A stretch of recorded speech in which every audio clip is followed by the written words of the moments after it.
My book is Chloe and the Kaishao Boys, and it's basically a young adult rom-com set in Manila about Chloe, a Chinese Filipino girl whose dad and auntie basically set her up in Kaishaos, which are like kind of arranged dates to convince her to stay home for college instead of going abroad.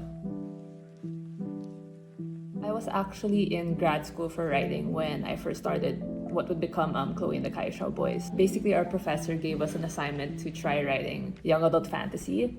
But then, as a not so obedient student, I was like, no, I kind of wanted to write like a chapter set in prom instead. And then I never wrote like anything that featured Chinese Filipino characters before. And I think at that point, all the professors, all the students were saying like, oh, you should write what you know first before you try anything else. So I decided to like try writing this like rom-com set in Manila with kind of characters similar to who I grew up with. And then, yeah, it kind of just like snowballed from there.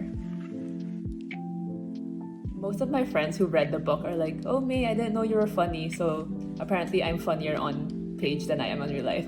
But I think I like writing in like a young kind of voice and kind of keeping it light and like funny. And I think people pay attention more to like more serious things if you deliver it in like kind of like a funny way. So it's like this touches on a lot of like more serious things that a lot of people, especially from earlier generations, don't want to like address. But then since it's kind of funny, they don't really see that until they're like reading like, oh yeah. Well, my love life was never that interesting, especially like when I was in high school. But the settings are so familiar from like my own high school. Anyone who grew up in the same community will recognize some things pretty quickly. It was fun to like write a rom-com set in like a setting that like I've never really seen in like a rom-com before. So it's, yeah, it borrows a lot of stuff from my own experiences, yeah. This book went through so many revisions. The scenes that kind of stayed constant throughout everything were those with her dad. Like when she goes, like Chloe loves running with her dad, and then all the emotional stuff towards the end of the book is like kind of like moments with her and her dad as well. So those were kind of like the ones that mean a lot to me, because I feel like that's kind of like, aside from like the matchmaking and stuff, I feel like that's the biggest love story in the book, like her relationship with her dad. But for the scenes I really enjoyed writing were either I'm not sure if it's the variety show or the debut at the end. I'm not sure, I can't pick which one was more fun. Yeah. I think it's Chloe. I'm not an animator, but I also I pursued like kind of a creative career, and then I relate so much to her kind of guilt of pursuing something that's against the norm of like what her family wanted, or like what everyone in her community kind of like saw as the more safer route for people. I'm also like really awkward like Chloe, and just like her sense of humor, I think that's kind of like my own too. Yeah.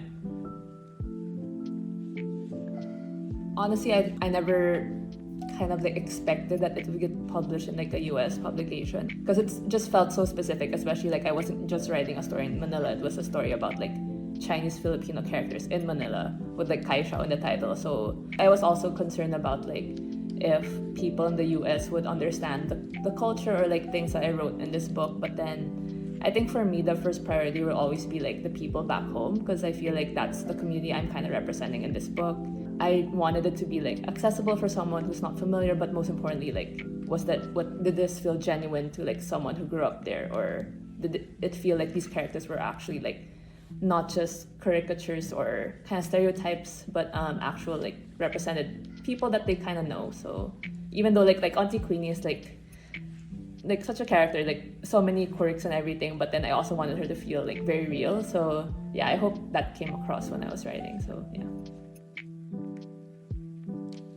I'm like more millennial than Gen Z, but I feel like the Gen Z generation is just so creative. Like they just like get stuff so quickly. But for me, I was so worried about kind of like copying whatever writers did. The writers I looked up to, like I would be like, oh, all of them wrote every day. All of them like had this like schedule, but I kind of didn't function that way. So I remember going to this book event before, and then it was with Patrick Ness, and he said something about like, I can't teach you how to write, but I can only tell you how I write. That's when I realized like, oh, I shouldn't like copy what works for other people. I should figure out my own style, what works for me, and then be my own writer, if that makes sense. Before, I was also so conscious about like, how do I make something original, because there have been so many stories out there, especially like love stories and rom-coms, like it's hard to make something that's 100% original. Matchmaking is not anything new, but then I get to tell it in like a Chinese-Filipino lens, which is so cool. So I feel like there's just so many stories out there for young people especially to tell.